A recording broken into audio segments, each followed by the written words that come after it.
Hi everyone. As you all know, Hindustan Zinc has declared a fourth interim dividend of rupees 26 per share. Is this a generous dividend declared for retail investor like us, or is it for the parent company Vedanta to deal with its debt? Is it a good idea to invest in high-yielding dividend company, or is it a bear trap for the new investor? Let's find it out. Before we start, let's understand the shareholding patterns of Hindustan Zinc Limited.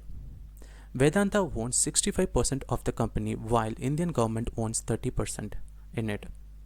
As a result, the majority of the dividend goes to the parent company Vedanta, which owns approximately 65% of the company. So, the total cost for the fourth interim dividend is nearly 11,000 crore. So far, the total dividend for the current fiscal year is around 32 crores. So, where these 32 crores comes from?